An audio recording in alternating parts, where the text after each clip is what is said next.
आता पाहूया दिवसभरातल्या टॉप 9 मोठ्या बातम्या। पंतप्रधान मोदी गृहमंत्री अमित शहांनी शेअर मार्केटमध्ये गुंतवणुकीचा सल्ला दिल्यानंतर 4 जूनला 30 लाख कोटींचं नुकसान। हा शेअर बाजारातील सर्वात मोठा घोटाळा। घोटाळ्याची संसदीय समितीमार्फत चौकशी व्हावी अशी मागणी। राज्य सरकारनं दुधाचा दर न वाढवल्यास उपोषण करणार, दौंडमध्ये सुप्रिया सुळे यांची घोषणा। न्यूयॉर्कच्या टाइम्स स्क्वेअरवर झळकले सुप्रिया सुळे यांचे बॅनर। कार्यकर्त्यांकडून न्यूयॉर्कमध्ये सुप्रिया सुळेंच्या अभिनंदनाचे बॅनर। निवडणूक काळात किरण सावंत उद्धव ठाकरे आणि रश्मी ठाकरेंना भेटले। भाजप नेते निलेश राणे यांचा गंभीर आरोप।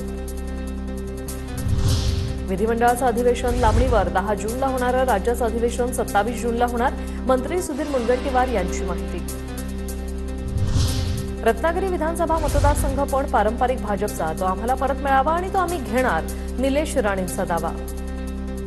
माझा तो दावा राहील किंवा आमचा दावा राहील की राजापूर आणि रत्नागिरी विधानसभा ही आमच्याकडे यावी, कारण का आता खासदार पण आमचे आहेत आणि म्हणून मी ती मागणी केली। ठाकरे गटाचा बालेकिल्ला असलेल्या वरळीत लीड मिळाल्याने भाजपकडून बॅनरबाजी। लोकसभेचा बदला विधानसभेत घेऊ, बॅनरवर उल्लेख। नवनिर्वाचित खासदार वर्षा गायकवाडांनी घेतली उद्धव ठाकरेंची भेट। मातोश्रीवर जात उद्धव ठाकरे यांचे मानले आभार।